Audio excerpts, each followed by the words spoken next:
It is a privilege to be given the pleasant task of welcoming you all to this workshop on exploring innovation in transactions and financing in the Caribbean, too. I am particularly pleased that the Telecommunications Authority of Trinidad and Tobago has had the opportunity to host yet another significant regional International Telecommunications Union event in conjunction with ECLAC and the CTU. Just 11 months ago, the first Exploring Innovation in Transactions and Financing in the Caribbean workshop was held here in Trinidad. It generated considerable interest in exploring how transactions and financing can be improved in the region. The level of interest shown at that workshop led to the hosting of this follow-on event. Ladies and gentlemen, while electronic payment has been growing in popularity around the world, slowly but surely, Caribbean entrepreneurs, the traditional business community, regulators, governments, government agencies, and other regional leaders are recognizing the benefits of more richly and more deeply leveraging information and communications technology in finance. Since last we met, tangible strides have been made towards the reality of digital financial services in the region. In particular, at the 15th Ministerial Strategic ICT Seminar in Antigua, Oliver Gale, President and CFO of the Barbados-based e-payment firm BIT, that is Oliver Gale, and Selby Wilson, our own, of the CTU, signed a 3-year MOU to establish a framework for collaboration and cooperation. Yet the success of digital finance is inextricably linked to a number of enabling factors, including, but not limited to, a healthy, vibrant telecommunications sector with considerable investment in infrastructure as well as high penetration rates and affordable access. In the case of Trinidad and Tobago, the telecommunications and broadcasting sectors grew from Trinidad and Tobago $3.3 billion in revenues in 2006 to an estimated $5.51 billion in 2016, the latter 3.8% of GDP. During this period, mobile and internet services experienced double-digit growth. Mobile voice subscriptions rose from 1.5 million subscribers in 2006 to 2.2 million in 2016. The demand for fixed internet services increased from 82,000 in 2006 to an estimated 255,000 in 2016. Of particular note is the increase in mobile internet subscriptions from 10,000 in 2007 to 707,000 in 2016. With approximately 63% of mobile service subscriptions using mobile internet, digital financial services could potentially meet a considerable market immediately on introduction in Trinidad and Tobago. Since its establishment in 2004, and John and I were there in those days, TAT has played a central role in the development of the telecommunications sector and facilitation of service offerings. In 2016, the authority made an important step towards universal access to affordable basic telecommunications services. The first phase of this initiative will facilitate free Wi-Fi at specific public locations such as hospitals, libraries, and transportation hubs.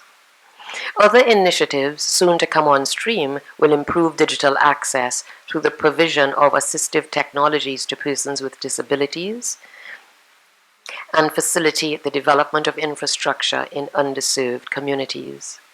As services become increasingly affordable and accessible, demand for value-added services such as mobile money will increase.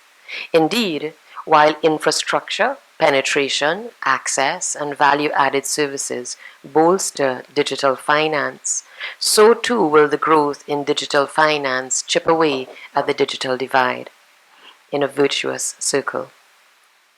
The poor often save small amounts, send and receive money from relatives, pay bills, borrow from suppliers and others to meet obligations, even in the absence of bank access.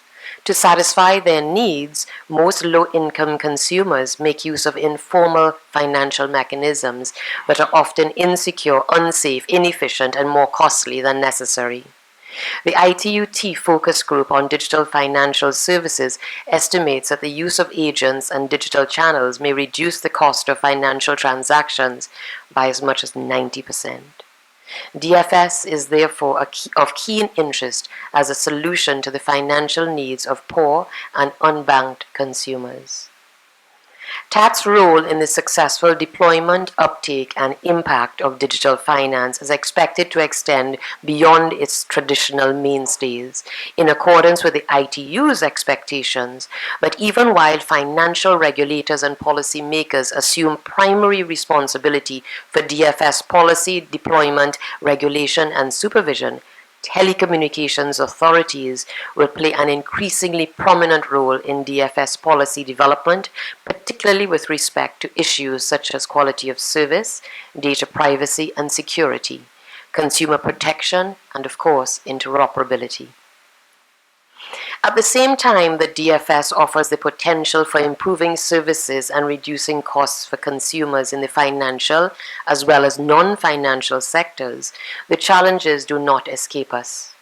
Consumer acceptance amidst concerns regarding fund protection and data privacy, and regulators' concerns of how to effectively regulate DFS amidst non-traditional service providers were validated by survey responses from central banks across the Caribbean. So our tasks over the next 2 days are considerable. We must treat with issues such as those raised by the ITU's focus group on DFS, which include best practice in consumer and data protection, bold actions necessary to develop the region without stifling innovation, contemporary market and regulatory developments affecting the digital financial services sector, creation of a platform for dialogue between the telecommunications and financial service regulators regarding policy and regulatory frameworks for financial institutions, and the development of a safe and enabling ecosystem for the development of digital financial services. I challenge you to treat these matters head-on. You can do so in the comfort that challenges are not new to us, nor are we daunted by them. It is important for all of us here to realize that we are critical cogs in a wheel that will turn today into tomorrow. I had the pleasure last night of recalling the pre-TAT, pre-ECTEL, pre-digital finance days at an event much like this 15 years ago, in which I apparently shared my vision for a master's degree in telecommunications regulation and policy.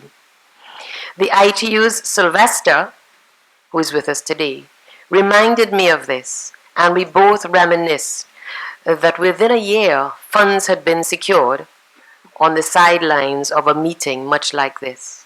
And off we were at the University of the West Indies with the delivery of the MRP Telecommunications. The program was delivered to over 30 developing countries around the world through a mix of face-to-face and online modes before there existed an established framework within the University of the West Indies for the latter. With agility, we responded to a pressing need expressed by the region and are proud to led the way to several subsequent programs around the world, and are proud to count amongst our graduates regional telecommunications icons including Cleveland Thomas, Selby Wilson, Ember Charles, Ernie Smith, and His Excellency Reginald Bourne. We sit here in this room taking a liberalized telecommunications sector for granted, but it was not always so. We took daring yet essential steps in those days under the dogged leadership of the likes of Donny de Freitas. The air was charged back then with bold, brave, and somewhat scary moves which brought the end to telecommunications monopolies the length and breadth of the Caribbean and throughout the world. So here we are today, charged with the responsibility of driving transformational changes beyond telecoms to include increasingly important interacting sectors such as finance. We are up to the task. You are part of the movement. Thank you.